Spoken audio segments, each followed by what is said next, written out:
Bollywood star producer Dil Raju ఈ మధ్య కాలంలో చాలా ఫ్లాపులు చవిచూస్తున్నారు. The family star, love me, game changer, Thammudu ఇలా ఆయన నిర్మాణంలో వచ్చిన సినిమాలన్నీ ఫ్లాప్లే. సంక్రాంతికి వస్తున్నాంతో పెద్ద బ్లాక్ బస్టర్ కొట్టినా అది గేమ్ చేంజర్ వల్ల మిగిలిన నష్టాలు తీర్చడానికి మాత్రమే పనికొచ్చింది. తాజాగా ఇప్పుడు మరో ఫ్లాప్ హీరోతో జతకట్టాడు.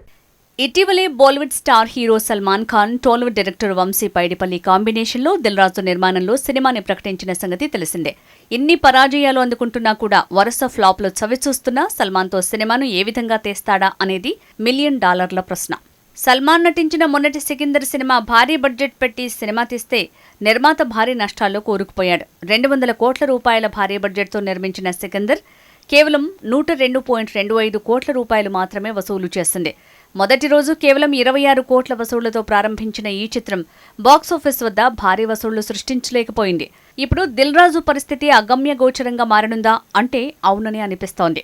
ఈ సంక్రాంతికి వచ్చిన మనశంకర వరప్రసాద్ గారు, అనగనగా ఒక రాజు, నారీ నారీ నడుమ మురారి వంటి సినిమాలని నైజాంలో దిల్ రాజు డిస్ట్రిబ్యూట్ చేశారు. విచిత్రంగా ఈ 3 కూడా బ్లాక్ బస్టర్ అయ్యాయి. దిల్ రాజుకి లాభాలు తెచ్చిపెట్టాయి.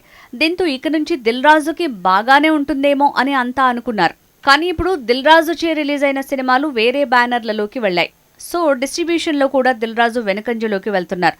అటు సినిమాలు హిట్ కాక ఇటు డిస్ట్రిబ్యూషన్ సినిమాలు చేయలేక సతమతమవుతున్నాడు రాజు.